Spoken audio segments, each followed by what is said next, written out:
Bonsoir Slimane Zeguidour. Bonsoir. Alors cet accord, il a été présenté cette semaine à New York par Steve Witkoff, l'émissaire spécial de Donald Trump. 21 points. Qu'est-ce qu'il y a dans cet accord ? Alors cet accord de 21 points, effectivement, propose donc un arrêt des combats et ensuite la libération, dans les 48 heures, la libération de tous les otages, la remise des dépouilles de ceux qui sont morts. Et ensuite, l'armée israélienne entreprendrait un retrait progressif de toute la bande de Gaza, moyennant auparavant un cessez-le-feu permanent. Ça, c'était une des demandes du Hamas.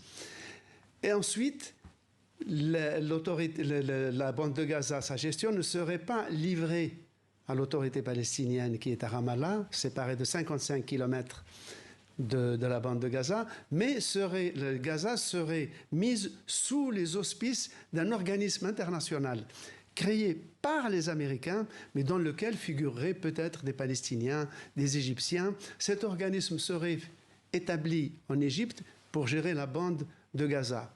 Et on ne dit pas avec quel argent cette bande de Gaza serait gérée. Alors, on dit, par exemple, que les Gazaouis ne seraient pas contraints de quitter la bande de Gaza, sauf ceux qui le voudraient, auquel cas ils seraient encouragés. Mais on peut détailler les différents points. Ce qui ressort, ce qui est fondamental dans ce plan, c'est que, il fait doublon avec celui que la France et l'Arabie saoudite avaient proposé 48 heures avant à l'ONU et qui est basé sur les fondements du droit international. C'est-à-dire le Hamas se retirerait définitivement du pouvoir. Là, il y a un consensus arabe.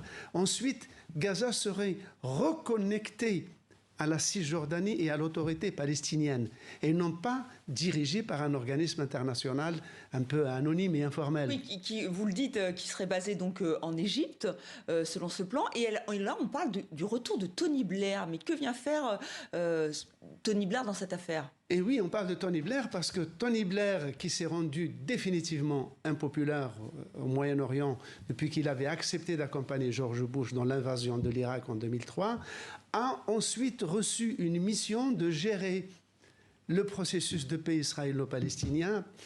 Mais il a été, je veux dire, le souvenir qu'il a laissé, c'est le souvenir d'un homme très mondain, qui n'a absolument pas fait avancer d'un iota le processus de paix. Donc là, sa grande figure revient à l'horizon.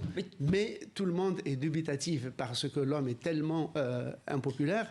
Ce qui est important, ce qui ressort, c'est que dans ce plan, et j'ai lu tous les points, le problème palestinien tel qu'il ressort de ce plan, ce n'est pas un problème national.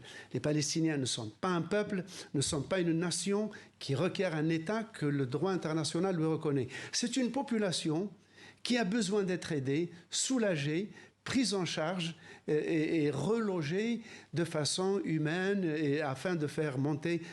En fait, on leur propose la prospérité économique plutôt que les droits politiques et les droits nationaux. Pour ce plan américain qui a été présenté par Steve Witkoff, on verra s'il est mis en place ou pas. Merci beaucoup Slimane pour ce décryptage, et à noter qu'à l'instant, Sergueï Lavrov, le ministre des Affaires étrangères russe, accuse Israël de vouloir faire exploser, je cite, le Proche-Orient.